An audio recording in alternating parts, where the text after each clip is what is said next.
दूसरा machinery sold account या disposal account जिसको कहते हैं, और फोर्थ डेप्रिसिएशन अकाउंट।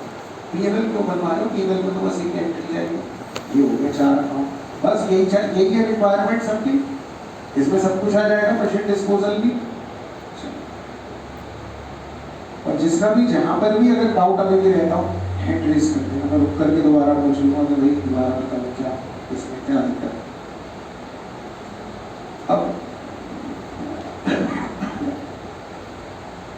3 अकाउंट तो साथ साथ चलेंगे, लेकिन मशीन सोल्ड अकाउंट एक ही दिन का होता है। सर किस दिन का? जिस दिन मशीन बेची जाती है उसी दिन बनता है।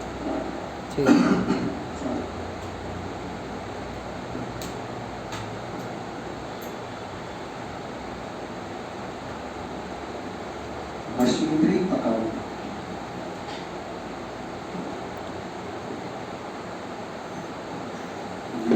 मशीनरी, अब वो भी मानते हुए चल रहा हूँ डेट पर्टिकुलर वो सब में टाइम नहीं लगाना, वो आपको आता है ना। मशीनरी अकाउंट और दूसरा अकाउंट कौन सा बनाऊँ मैं? एक्यूमुलेटेड डेप्रिसिएशन का अकाउंट बनाया, या प्रोविजन फॉर डेप्रिसिएशन। ये 2 साल के अकाउंट बना रहा हूं। तीसरा अकाउंट में बना रहा हूं कौन सा? डेप्रिसिएशन, और ये भी हमारा 2 साल का अकाउंट बन जाएगा। और मशीन सोल्ड को जिस दिन बेचेंगे उसी दिन बनाएंगे, ठीक। अब हमारे पास ये आप जरूर नोट कर लो, क्योंकि जब स्क्रीन ऊपर नीचे हो जाएगी ना तो फिर आपके पास क्वेश्चन नहीं रहेगा।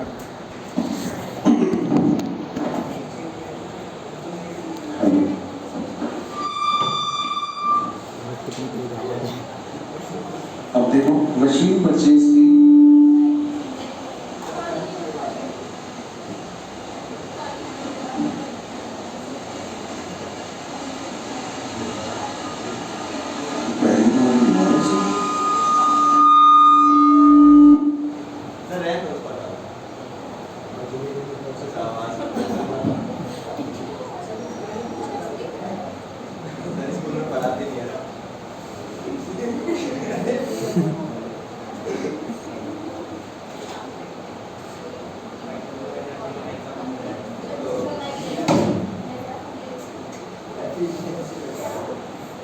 ये पहली एंट्री हो गई आपके पास। अब दूसरी मशीन फिर खरीदी, क्योंकि देखो डेफिनेशन का कोई भी क्वेश्चन आता है तो पहला काम है आप ये ट्रैक जरूर बनाए, इसके बगैर ना चले। क्वेश्चन पढ़ो और ट्रैक बनाने का तरीका सबसे पहले रिक्वायरमेंट पढ़ लिया करो। ये देखोगे 2 साल का है 3 साल, तभी तो 2 साल ड्राफ्ट करोगे, फिर उस पर डेट मेंशन करो। अब ये सेकंड मशीन खरीदी 1 जनवरी में, तो 1 जनवरी 2024 फिर दोबारा वही जनरल एंट्री होगी, machine account debit to bank account. और ये देखो मैंने सेकंड एंट्री को भी पोस्ट कर दिया, सेकंड ट्रांजैक्शन को भी कितना 1 लाख 1 लाख रुपए से, ये 1 लाख रुपए से पोस्ट हो गया यहाँ तक। अब क्या दिख रहा है? अगला काम क्या करना है? सर डेप्रिसिएशन लगाना है। तो आप ये देखोगे डेप्रिसिएशन की जनरल एंट्री क्या होती है? एंट्री होती है depreciation account debit to provision for depreciation. मैंने कहा वो एंट्री सामने रखो जो मैंने लिखवाई थी, ये नहीं है तो इनसे मैनेज कर लो, वो एंट्री जरूर रखो सामने। थोड़ा दिखा दो मेरा फोन में मैनेज करो, लेकिन वो एंट्री जरूर रखो। एंट्री के बगैर एंट्री आपको याद होनी चाहिए। डेप्रिसिएशन जब हम ओरिजिनल कॉस्ट से लगा रहे हैं तो एंट्री होगी depreciation to provision for depreciation. तो चलो अब depreciation account debit to provision for depreciation.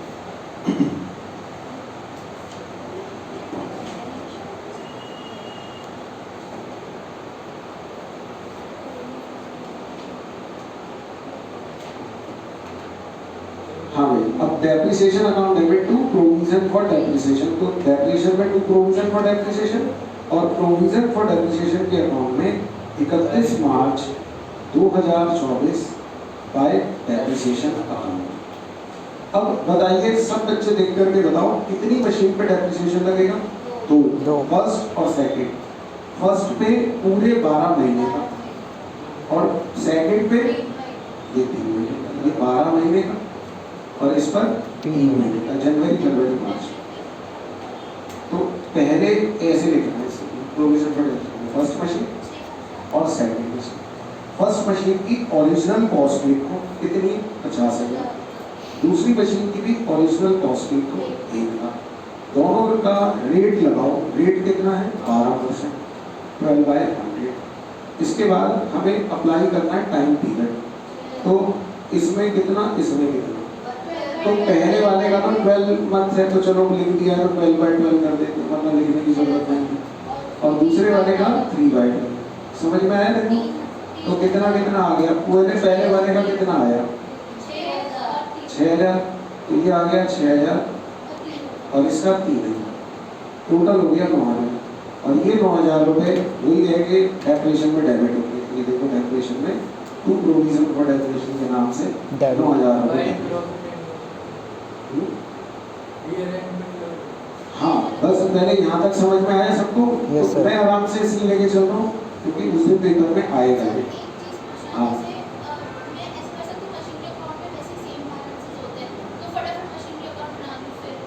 नहीं, बीच में बेच दिया तो सारी गड़बड़ हो जाएगी। हमेशा अकाउंट बनते हैं क्रोनोलॉजिकल ऑर्डर में, जर्नल क्रोनोलॉजिकल और अकाउंट्स भी। फिर वो चीज ऐसी लगेगी जैसे अगर बाई चांस बीच में गलत हो गया तो बच्चे ने एविगल गलती बना दी। हाँ इसी तो ऐसे में मेथड है।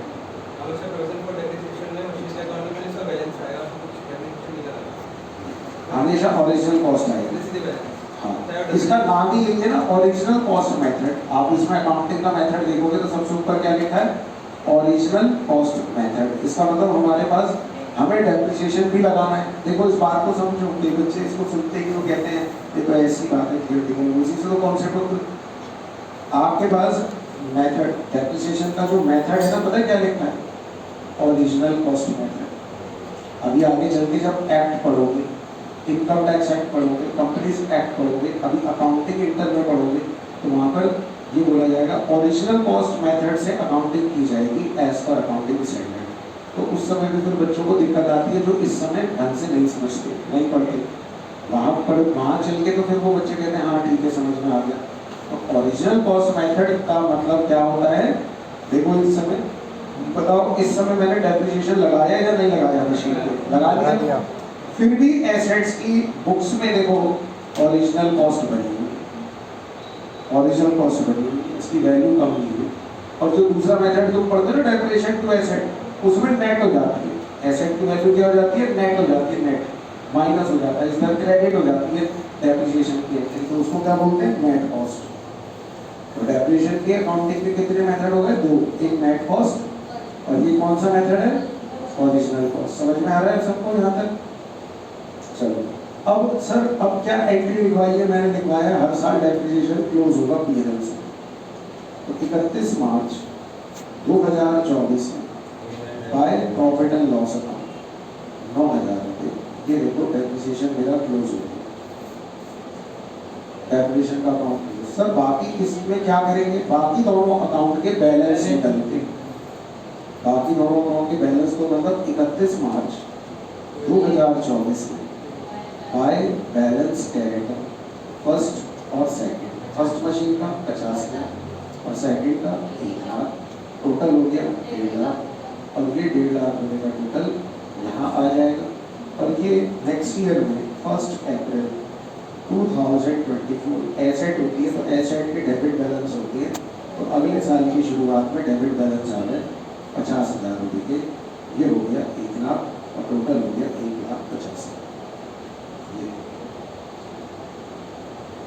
समझ में आया? पहला साल ये। और प्रोविजन फॉर डेप्रिसिएशन सर इसका भी बैलेंस निकालेंगे, तो बैलेंस निकालेंगे तो 31 मार्च 2024 टू बैलेंस कैरेट फर्स्ट और सेकंड। फर्स्ट का टोटल कितना 6,000 और सेकंड का 1,000, टोटल 9,000 और ये टोटल मैंने किया आमने सामने। और इसका balance 1 April 2024 by balance brought down. ये तो बस वही है बैलेंस, जैसे पेपर जैसे लेजर में निकालते थे कोई नई चीज़ को बैलेंस निकालना, तो आप सबको आता है। अब आप देखिए फर्स्ट ईयर के अकाउंट्स बन गए, ये देखो डेप्रिसिएशन का अकाउंट पीएनएल से क्लोज हो गया, प्रोविजन फॉर डेप्रिसिएशन का बैलेंस आ गया और मशीन अकाउंट का भी बैलेंस आ गया और फर्स्ट ईयर के यहाँ तक के अकाउंट्स हो गए। मुझे यहाँ तक मैं रुक गया, मुझे बताइए कोई पॉइंट में डाउट है कोई डाउट इसमें? यहाँ तक आने समझ में आया यहाँ तक? और मैं आपको एक बात बताऊं, मैं चाहे 10 क्वेश्चन करा दूं अपने हाथ से, क्लियर नहीं हो, क्लियर होगा अपने हाथ से करना। घर में जाओ यही क्वेश्चन दोबारा ड्राफ्ट करो तो अटक जाओगे। मैं आपको वो बता रहा हूँ कि आने वाला फेज क्या होगा मेरा, आप अटक जाओगे। आप देखोगे अब क्या करें, हेल्प करेगी जर्नल। आपके पास ये तो समझ में आएगा ये करना है, ये काम करना है। उस समय दिमाग में चलेगा कि क्या करना है, ना टीचर है ना कोई अपनी कॉपी है सामने, बस यही लिखा है। तो उस समय आपकी हेल्प करेगी जर्नल कि भाई इसकी जर्नल एंट्री क्या होती है और जर्नल की लेजर पोस्टिंग। तो वो जो आपके बेसिक हैं वही काम है। ये होता है ऐसा, अपने हाथ से जब करोगे तो अटक जाओगे, रुक जाओगे, क्या क्या करोगे ऐसे। तो ट्रैक बना लिया, तो ट्रैक बनाने से पहली हेल्प क्या करी, आपको डायरेक्शन देनी शुरू कर दी। अब परचेज की एंट्री करो, अब डेप्रिसिएशन की एंट्री करो, और वो एंट्री कहाँ से दिखेगी, जर्नल से दिखेगी। तो ये मैं बता रहा हूँ, अपने हाथ से लिख करके करोगे 2 बार 3 बार करो, देखो तो दूसरे तीसरे क्वेश्चन में परफेक्ट हो जाओगे। बट फॉलो तो करो, सीखो। अभी आप ये कर रहे हो, इससे हल्का क्वेश्चन आएगा। ये क्वेश्चन जो मैंने अभी ड्राफ्ट कर दिया ना, ये भी एक बहुत अच्छे क्वेश्चन में काउंट होता है। ये प्रोविजन फॉर डेप्रिसिएशन में जिसमें सेल में दे रहे, मशीन दे रहे, एक पेज की ये कर दी, अच्छा क्वेश्चन काउंट होता है। और जो एक याद करके देखो, एक क्वेश्चन बहुत बड़ा सा, पता नहीं 10-12 मशीनें थी कितनी थी, उसको प्रोविजन फॉर डेप्रिसिएशन पे मैंने सॉल्व कराया था, कराया थी ना वो। हाँ, 10 सालों का डेप्रिसिएशन लग रहा है, 1 साल में 5%, लास्ट ईयर में 5%। वो यही मेथड था, यही मेथड का क्वेश्चन था। नहीं, वो मेथड चेंज है नहीं, बैक एक्सरसाइज का फर्स्ट क्वेश्चन, मतलब प्रैक्टिस क्वेश्चन का फर्स्ट क्वेश्चन।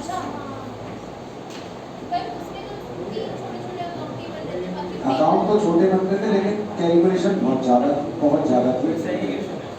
है जब आपको लगे कि मैं इसको अकाउंटिंग करने में परफेक्ट हो गया, टेस्टिंग कर लो, उस क्वेश्चन को लाओ सामने और देखोगे कितना कर पाते। भाई आपने अगर मान लो मेरे कराए हुए ऐसे 2-3 क्वेश्चन करे, अभी उसमें भी है इसमें भी है, तो आपके पास है, कर लीजिए सर, अब लग रहा है कॉन्फिडेंस आ गया। तो अब वो क्वेश्चन प्रैक्टिस वाला क्वेश्चन लेके बैठो, आराम से पढ़ो, उसमें क्या क्या चीज़ें हैं, शायद तो वीडियो की हेल्प ले लो, उसमें मैंने समझाया है, ट्रैक करो। चलो अब यहाँ तक समझ में आ गया। चलो अब बताओ, नेक्स्ट बोलो, नेक्स्ट क्या करना है। अब आप लोग बताओगे एंट्री या कॉन्सेप्ट के क्या है। अब अगला ट्रैक साफ दिख रहा है कि सर हमने ना एसेट को बेच दिया, ये देखो बेच दिया, फर्स्ट मशीन सोल्ड। अब सेल के समय के मैंने आपको स्टेप बताए, सेल के समय अपनी मर्जी से नहीं चलना है। सर सेल कभी भी करेंगे, सेल ऑफ एसेट्स, तो हम तो सर ऐसे बैठे रह जाएंगे घर में, हमें पता ही नहीं कि सेल ऐसा लगता है बस बैंक टू एसेट कर दो हो गया। नहीं भाई, बहुत कुछ करना है इसमें। क्या करना है, सबसे पहला काम आप क्या करो, एक्यूमुलेटेड डेप्रिसिएशन की एंट्री करो, या सेल के समय पे सबसे पहले डेप्रिसिएशन लगाओ। इफेक्ट सर क्या मतलब होता है इस बात का, देखो इधर जिस एसेट को बेच दिया, क्या आपने उसको करंट ईयर में यूज किया? ये देखो मैंने कुछ अलग कलर से दिखा दिया, यस सर किया है। इतने टाइम पीरियड यूज किया तो उतने टाइम पीरियड का डेप्रिसिएशन लगाओ, अभी लगाएंगे। दूसरा स्टेप सर, इसके बाद क्या करें, इसके बाद आप एक्यूमुलेटेड डेप्रिसिएशन कैलकुलेट करो। एक्यूमुलेटेड डेप्रिसिएशन मतलब from the date of purchase till the date of sale, purchase to sale, ये डेप्रिसिएशन कैलकुलेट करना है हमें।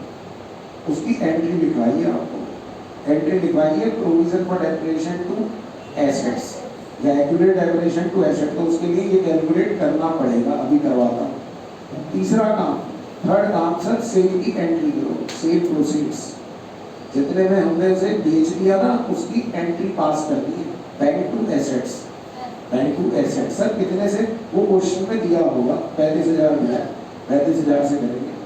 फोर्थ नंबर पे आप कैलकुलेट करो प्रॉफिट और या लॉस, प्रॉफिट हुआ या लॉस हुआ, उसकी एंट्री होगी, उसकी पोस्टिंग होगी, तो जाके सेल ऑफ एसेट कंप्लीट होता है। कहने के लिए तो ये हो गया, एक ट्रांजैक्शन दी है सेल ऑफ एसेट की, लेकिन काम 4 करने पड़ेंगे, एंट्री करनी पड़ेगी और उनकी पोस्टिंग। ठीक है बेटा, क्योंकि यहाँ पर दिक्कत आती है। अब सब बच्चे मुझे बताओ, सबसे पहला काम क्या करना है? करंट ईयर का डेप्रिसिएशन लगाना है। एंट्री क्या होगी? मैं नेक्स्ट ईयर के अकाउंट को अलग कलर से लेके चल रहा हूँ। Depreciation account debit to provision for depreciation account. Sir ये कब लगा रहे हैं हम डेप्रिसिएशन? तो जिस दिन एसेट बेची, देखो जरा डेट कौन सी है? 30 सितंबर 2024 में।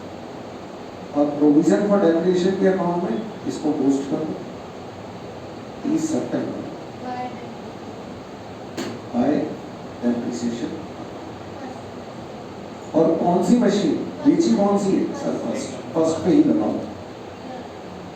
फर्स्ट मशीन कितने की थी? 50,000 की। इसके ऊपर 12%। सब बच्चे बताएं कितने टाइम पीरियड का? टाइम पीरियड कितना? सर ये 30 सितंबर तक 6 महीने हो गए, तो 6 महीने का डेप्रिसिएशन लगा। कितना आया? 3,000। तो पहला काम डेप्रिसिएशन की जनरल एंट्री हो गई, ये हो गया। अब दूसरा काम, अब वो जो सेल की हेडिंग लिखवाई थी ना, उसके अंदर देखो 3 काम है। देखो देखो सेल ऑफ मशीन की हेडिंग में 3 काम लिखवाए ओरिजिनल कॉस्ट की केस में। हाँ, अब यहाँ पर हमें क्या करना है? सुनो, हमें तुम कह रहे हो एसेट डिस्पोजल भी इसी में समझा दो। एसेट डिस्पोजल मतलब मशीन सोल्ड अकाउंट। समझना है इसमें या नहीं? Yes sir. इसी क्वेश्चन में समझना है या नहीं? इसी में समझा दो इसी सर। में समझा दूं? तो सुनो, जिस एसेट को बेचा है हमने, ये लो, उसका अकाउंट बना देंगे। Asset sold account, machine disposal account, machine disposal account. अब इसकी मैंने आपको एडिशनल एंट्रीज लिखवाई, अलग से एंट्री लिखवाई थी। अब इसमें सुनो करना क्या होता है, इसमें हमें जो भी एसेट को बेचा गया ना, सब बच्चे पहले मुझे ये बताओ, जिस एसेट को बेचा उस एसेट की ओरिजिनल कॉस्ट कहाँ पर है? मशीन अकाउंट में। उस पे डेट ऑफ सेल तक का डेप्रिसिएशन कहाँ पर है? Provision for depreciation. ये दोनों अकाउंट को ट्रांसफर कर दो एसेट डिस्पोजल। पहला कॉन्सेप्ट किसके चीज को? एसेट की ओरिजिनल कॉस्ट को और provision for depreciation regarding asset sold, दोनों के बैलेंस को ट्रांसफर कर दो एसेट सोल्ड के अकाउंट में। सर कैसे ट्रांसफर करें? बहुत आसान है। मशीन का कौन सा बैलेंस होता है? डेबिट। अब इसको तुम क्रेडिट कर दो और एसेट डिस्पोजल अकाउंट को डेबिट। तो machine disposal account debit to machine account. ये डेट ऑन सेल मतलब जिस दिन हमने सेल की है 30 सितंबर 2024, machine disposal account debit to machine account. कौन सी मशीन थी? 1। और कितने की थी? 50,000। समझ में आई बेटा ये entry? Machine disposal to machine, तो मशीन अकाउंट में भी इसकी पोस्ट करो। अगली एंट्री में तब तक मत जाना जब तक पहली डबल एंट्री ना हो जाए। मशीन डिस्पोजल टू मशीन, तो 30 सितंबर 2024 बाय मशीन डिस्पोजल। सर ऐसा करने से हुआ क्या? मशीन के अकाउंट में से वो मशीन जो बेच ली बाहर हो गई, डेबिट का क्रेडिट हो गई, यहाँ से बाहर हो गई, और इसकी कॉस्ट कहाँ पर जाकर डेबिट हो गई? मशीन डिस्पोजल में जाकर डेबिट हो गई। अब इसी मशीन पे 30 सितंबर तक कितना डेप्रिसिएशन लग चुका है, ये कौन से अकाउंट में पड़ा होगा?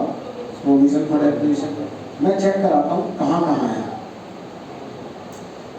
आपने पिछले साल 6,000 रुपए का डेप्रिसिएशन देखो ये लगाया था।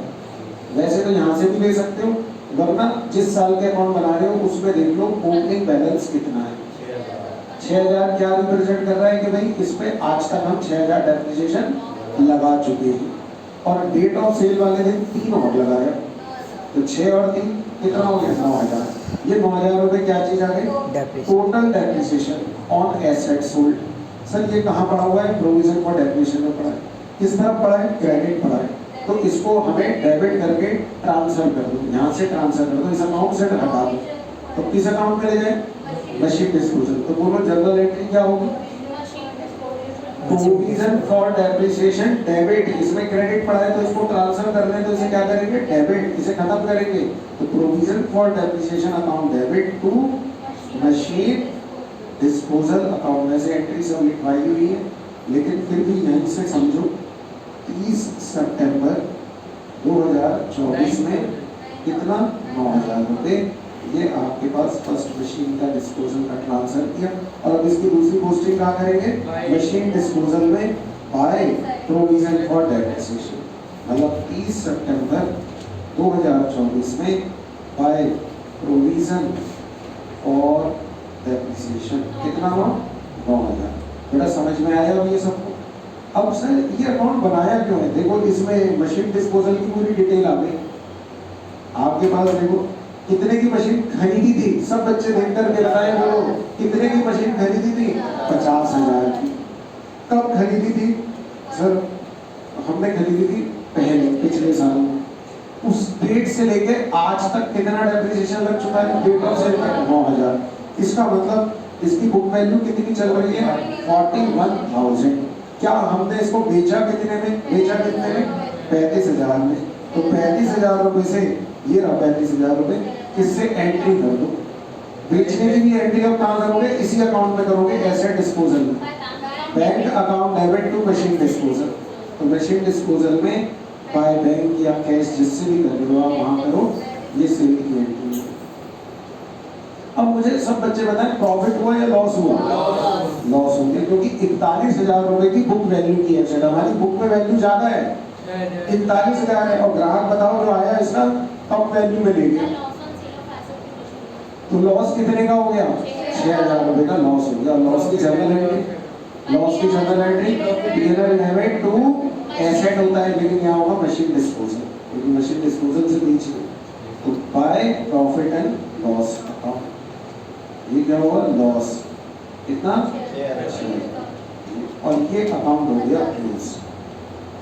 ये देखो ये एक ही दिन का अकाउंट बनता है, जिस दिन बेचा उस दिन खुला, उसी दिन ओपन, उसी दिन क्लोज हो। जिस दिन खोला उस दिन क्लोज हो गया, खत्म हो गया।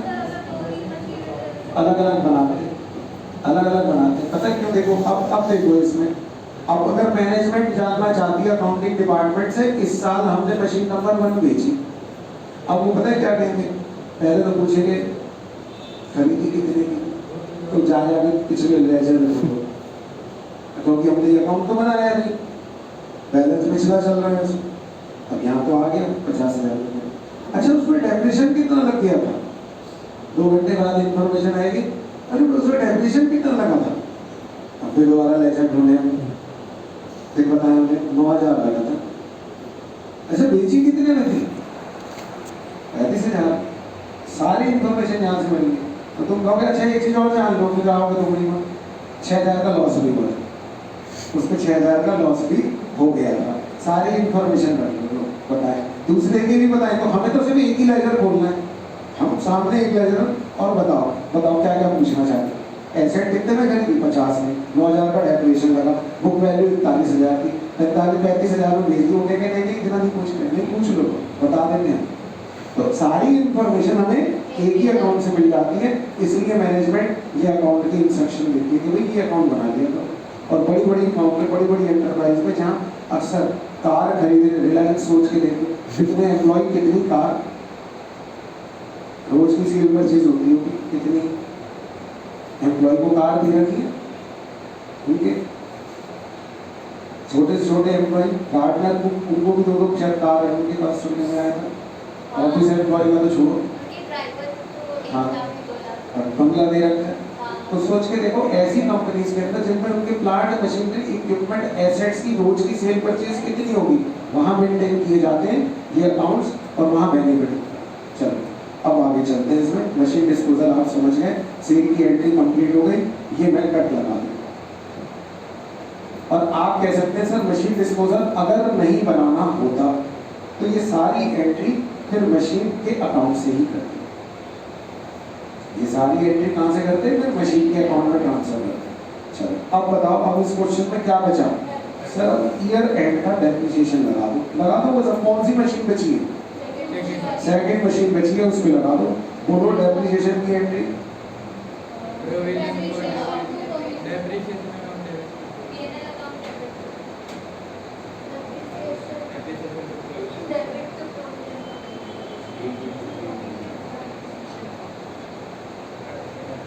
अरे ये इसका 3000 का पोस्ट नहीं था, ये तो रह गया। Depreciation to provision for depreciation लगाया था ना, इसे पोस्ट करना रह गया था। फिर अब ईयर एंड वाला बताओ, ईयर एंड वाला डेप्रिसिएशन की एंट्री क्या होगी 31 March. Depreciation to provision for depreciation, ये प्रोविजन फॉर डेप्रिसिएशन है, डेप्रिसिएशन डेप्रिसिएशन के अकाउंट में 31 कौन सी डेट है? 31 March 2025। Depreciation to provision for depreciation account कितने रुपए से? 12,000। तो प्रोविजन फॉर डेप्रिसिएशन के अकाउंट में यहाँ पे 31 March 2025 by depreciation second machine. अब कैलकुलेट भी जरा करवा दो, 1 लाख पे 12% पूरे साल का 12,000 खत्म। अब नहीं, अब मशीन डिस्पोजल में कुछ नहीं जाएगा, मशीन डिस्पोजल तो खत्म। मशीन डिस्पोजल का मतलब एसेट्स होल्ड अकाउंट बिक गई, अप्रोच पॉइंट में बिक गई एसेट जिस दिन बनती है उसी दिन बनता है। अब तो नॉर्मल अकाउंट्स बनाते हो, अब सर इसको पीएनएल से क्लोज कर दो 2025 में bye profit and loss account. बोलो कितना क्लोज कर? 15,000। पूरे साल का खर्चा जाता है पीएनएल में, 15,000 हो गया, ये हो गया 15,000। अच्छा, फिर इसके बाद प्रोविजन फॉर डेप्रिसिएशन के अकाउंट में बैलेंस निकालो, टू बैलेंस कैरेट डाउन। कौन कौन सी मशीन? सर एक फर्स्ट मशीन तो बाहर हो चुकी है, तो बचेगी कौन सी? सेकंड मशीन पे 3,000 पिछले साल लगा था, 12 अब लगाया, तो 12 और 3 15,000। आप चाहे चेक कर लो, वैसे एडलेस करो, आना चाहिए। 12 और 3 15 और 9 24,000, 24,000 आ गया ना, मैच हो गई। अच्छा, फिर इसके बाद मशीन का मशीन के अकाउंट का भी बैलेंस निकालो by balance carried down. Sir कौन सी मशीन बची? सेकंड ही बची, बस तो मिल गई, तो 1 लाख रुपए बची। 1 लाख। एक मिनट जरा बीआरएस निकालना, जिसकी वजह से स्टडी मटेरियल मंगाया था, एक बहुत इंपॉर्टेंट क्वेश्चन है। फिर BRS, BRS, bank reconciliation statement.